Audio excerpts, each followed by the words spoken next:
എന്താണ്? ഒന്ന് വായിച്ച്. വിദ്യാഭ്യാസം മെച്ചപ്പെടുത്താൻ പോയ രക്ഷിതാക്കളെ പുറത്ത് നിർത്തി പെൺകുട്ടിയെ പീഡിപ്പിച്ചു. ഈ ന്യൂസൊക്കെ വിശ്വസിക്കാവോടെ? ഇതുവരെ വാർത്താ ചാനലുകൾ വളച്ചൊടിച്ചതാണ്. ഞങ്ങൾക്ക് ഈ വരിയിൽ നിന്നും വായിച്ചെടുക്കാൻ പറ്റുന്നത്, രക്ഷിതാക്കൾ സ്വന്തം മകളെ ഒരു സിദ്ധൻ്റെ അടുത്ത് കൊണ്ടുപോയി പുറത്ത് കാവൽ നിന്ന് അയാൾക്ക് തെറ്റുണ്ടെങ്കിൽ ക്ഷമിക്കണം. ഒരാണിന് പെണ്ണിനെ കാണുമ്പോൾ അട്രാക്ഷൻ തോന്നും, ലൈംഗിക താല്പര്യം തോന്നും, സ്വാഭാവികം, അതൊരു പ്രകൃതി നിയമമാണ്. അയാൾക്ക് ആ പെൺകുട്ടിയെയും കൊണ്ട് റൂമിൽ അടച്ചിരിക്കാൻ മാതാപിതാക്കൾ തന്നെ അവസരം കൊടുത്തപ്പോൾ ഒരു ദുർബല നിമിഷത്തിൽ അയാളുടെ കയ്യിൽ നിന്ന് പോയി. തീർച്ചയായും അയാളെ മാത്രം കുറ്റം പറയാൻ പറ്റില്ല. ചില മാതാപിതാക്കൾക്ക് അറിയില്ല എന്താണ് മക്കളെ ചെയ്യേണ്ടതെന്ന്. അവർക്ക് എന്താണ് വേണ്ടത്? മക്കൾക്കൊരു പ്രശ്നം വന്നാൽ മക്കളെയും കൊണ്ട് ആരെയാണ് സമീപിക്കേണ്ടത്? ഏതാണ്ട് 10 വർഷമായിട്ടുണ്ടാവും തോന്നുന്നു.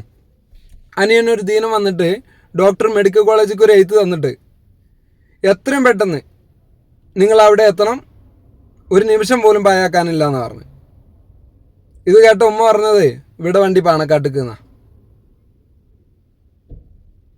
പാണക്കാട്ടേക്ക് തങ്ങന്മാരുടെ അടുത്തേക്ക്. അവിടെ ചെന്നിട്ട് അവരെന്ത് കാണിക്കാനാണ്? ഇയാളെ പറ്റി പറഞ്ഞ പോലെ ഓരെയും കുറ്റം പറയാൻ പറ്റൂല. നിങ്ങളെ കൊണ്ട് പറ്റും, നിങ്ങൾക്ക് കഴിയും, നിങ്ങൾക്ക് കറാമത്തുണ്ട്, മൂജിസത്തുണ്ട് എന്നൊക്കെ പറഞ്ഞിട്ട് അവരങ്ങോട്ട് പൊക്കി വെച്ചിട്ട് അവരെയും കൂടി കണ്ട് നശിപ്പിക്കും. അവർക്ക് എന്തെങ്കിലും എമർജൻസി ഹോസ്പിറ്റൽ കേസ് വന്നാൽ സ്വയം ചികിത്സിക്കാൻ നിൽക്കുമോ? നിൽക്കത്തില്ല. അവർക്ക് വിവരമുണ്ട്.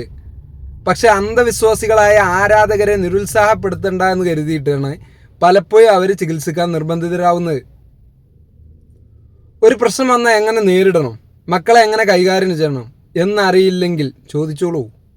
ഒരു ഞരമ്പ് രോഗിയുടെ അടുത്തേക്ക് കൊണ്ടുപോയി അവൻ കയറി മേഞ്ഞിട്ട് പരാതിയും കൊണ്ട് വന്നിരിക്കുന്നു. അച്ഛനാണത്രേ, അച്ഛൻ എന്നൊന്നും ഞങ്ങൾ പറയുന്നില്ല. ലോജിക്കില്ലാത്ത ഇത്തരം വാർത്തകൾ കൊടുക്കുന്ന ചാനലുകൾ പൂട്ടണം എന്നാണ് ഞങ്ങളുടെ ഒരു ഇത്. എന്താണ് നിങ്ങളുടെ?